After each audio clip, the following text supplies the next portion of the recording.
Hi, I'm Aloke. I'm going to talk about stent choice when treating patients with COVID-19 induced cardiac injury.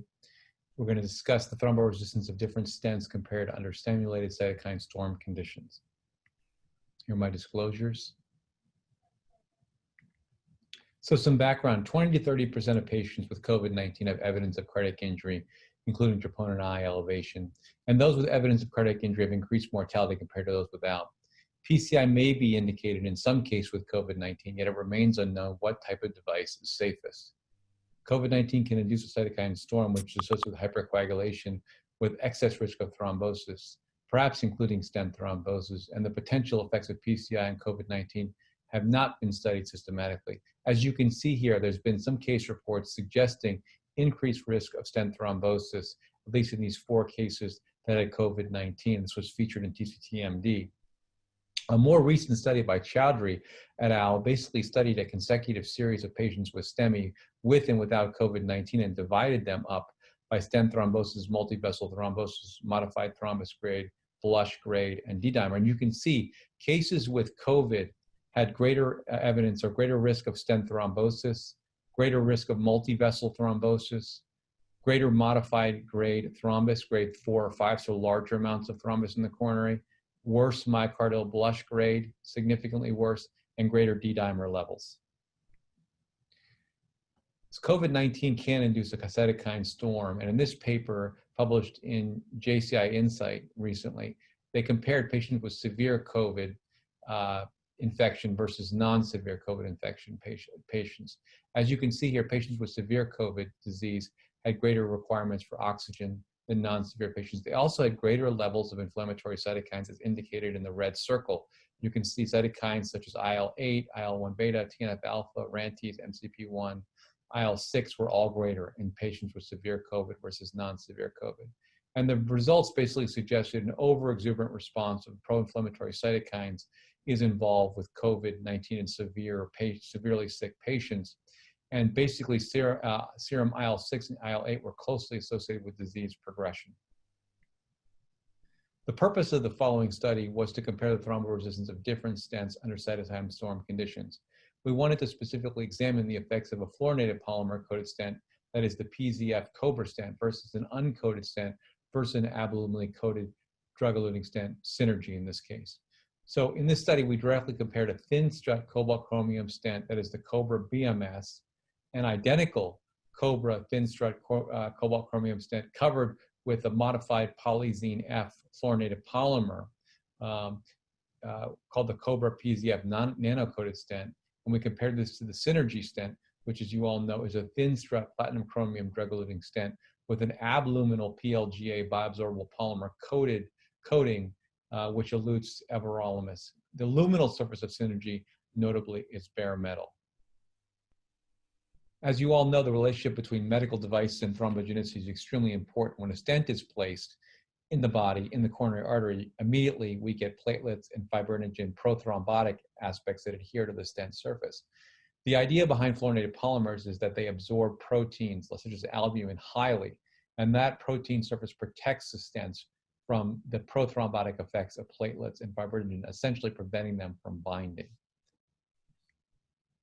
This is shown here in this experiment where they looked at the effects of the PVDF HPF fluorinated polymer versus stainless steel on binding albumin. You can see albumin absorption was much higher in the fluorinated polymer surface versus the stainless steel surface, including after elution with a detergent, where the albumin stuck more highly to the fluorinated polymer surface. That also translated into less monocyte adherence to the surface for the PVDF HPF fluorinated polymer versus stainless steel.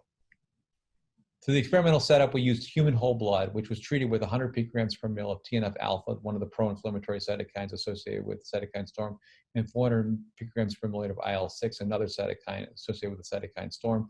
These concentrations were chosen in accordance with the highest blood levels seen in patients with severe COVID-19.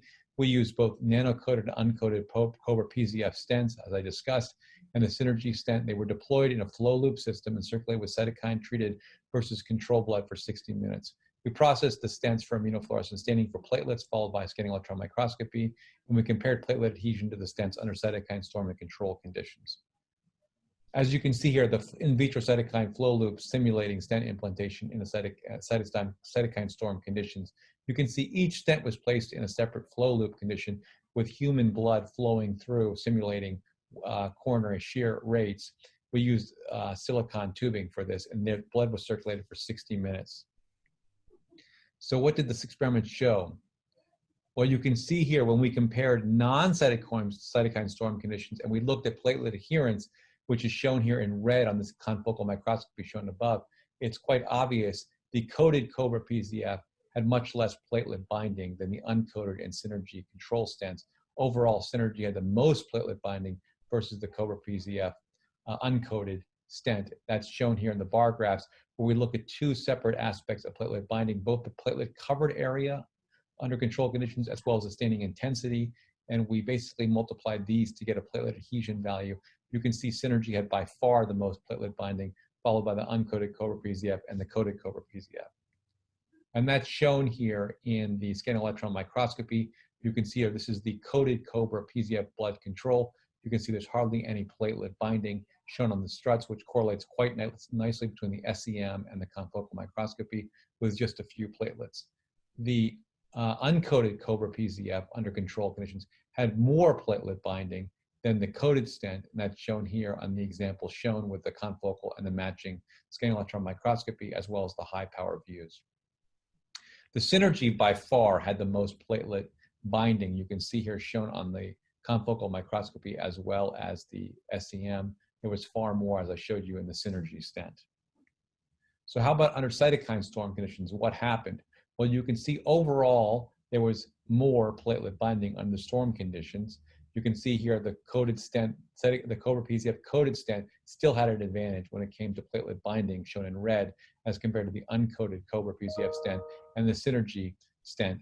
In addition, overall platelet binding was greater, but still the Cobra PZF stent performed the best in terms of platelet binding, as shown on the bar graph on the right, with much less platelet binding, almost the same under cytokine storm and non-cytokine storm conditions, versus the uncoated Cobra and the Synergy stent, which both had far more platelet binding. This is an example here of the high power SEMs. This is the coated Cobra PZF stent, showing you very few platelets adhering even under cytokine storm conditions. Here is the uncoated Cobra PZF stent, showing far more platelet binding, and that's shown on the nice matched SEM and confocal microscopy, and yet even more platelet binding on the Synergy stent, as shown here on the matching confocal and SEM. So here, and now I'm going to compare the appearance of the platelet binding under coated Cobra PZF under control conditions versus cytokine storm conditions, and you can see in terms of the amount of platelet binding, they're almost identical. There was really no difference in terms of platelet binding between the Cobra PZF stent under control conditions and under cytokine storm conditions. This was not the same for the uncoated Cobra PZF stent, where there was significantly more platelet binding under cytokine storm conditions than under control conditions, suggesting, again, that the cytokine storm does induce a hypercoagulability, which really is seen best in stents with a bare metallic surface. This was also seen in the Synergy stent, where really there was so much binding under control conditions that there was really not a lot of difference seen between control and cytokine storm conditions, perhaps a little bit greater platelet adherence, but not a lot, perhaps because there was already so much platelet binding. In conclusion, this is the first experimental examination of the performance of different stents under simulated cytokine storm conditions. The Cobra PZF stent showed the most favorable antithrombogenic properties. This was seen under control conditions, although it was more pronounced under cytokine storm conditions, especially compared to uncoated control stent, and as well as the Synergy stent. Metallic surfaces, that is those seen in the Cobra, uncoated Cobra and the Synergy, perform poorly compared to fluorinated polymer surfaces in terms of platelet adhesion, and platelet adherence overall was highest in Synergy regardless of conditions. Platelet adhesion was significantly increased under cytokine storm conditions in uncoated, but not in the coated Cobra. The antithrombogenic properties can be attributed to the unique nanocoating of the Cobra PZF, and the use of Cobra PZF might be a promising treatment for COVID-19 patients given its thromboresistant profile. Thank you for your attention.